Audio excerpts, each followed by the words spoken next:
molto pratico, molto incisivo, e questo mi ha sicuramente colpito. Io arrivo dal turismo, sono imprenditore turistico, quindi ho diciamo, le idee chiare, se non altro, su quelli che sono i problemi di questo mondo, di un mondo del quale la politica, ma direi anche noi che lavoriamo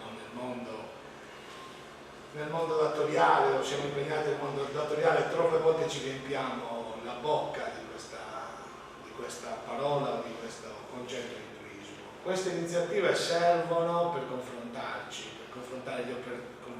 tra operatori, confrontarci anche tra chi è volontariamente impegnato nel promuovere l'impresa e promuovere la crescita, lo sviluppo e la crescita del territorio. L'iniziativa è molto bella. L'altra cosa che mi ha colpito moltissimo è il concetto di inclusione, ora sì, all'interno del distretto culturale, che è un'altra grandissima iniziativa molto interessante che si sta sviluppando nella provincia di Nuoro, della quale ho l'onore di far parte come Fabio Sardegna, di essere tra i promotori dell'iniziativa. Il concetto di inclusione, perché il vero problema, e ve lo dico da operatore in questo caso, talvolta è proprio la collaborazione, il confronto con gli altri. Diciamo che ognuno, ma questo forse anche un po' in tutti i settori di impresa, ognuno è convinto di essere più bravo dell'altro, e ci sta insomma questo concetto anche di autocelebrazione. Il problema è che il turismo non lo si può fare da soli, il turismo non lo fa né l'assessore al turismo, che tra l'altro poi parliamone, non lo può fare sicuramente l'istituzione politica in generale, non lo fa neanche la Camera di Commercio.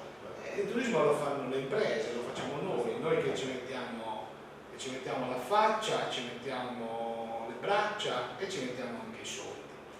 Dobbiamo ringraziare quando la Camera di Commercio, piuttosto che finanziare iniziative magari di meno di altri valori, invece mette a reddito, come diceva il Presidente prima, dei fondi per promuovere iniziative di questo tipo. Perché questa è la vera battaglia della Sardegna intanto, e soprattutto della provincia di Nuoro.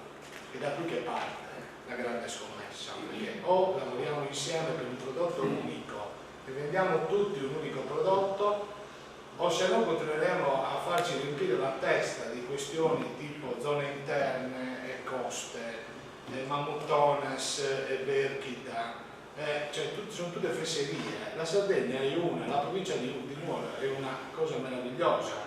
Oggi all'interno della provincia di Nuoro c'è un distretto culturale che sta ponendo le sue basi, che si sta evidenziando. Allora dobbiamo promuovere anche questa iniziativa, ma per fare questo dobbiamo crederci tutti e insieme. E questo è un ottimo progetto. Complimenti.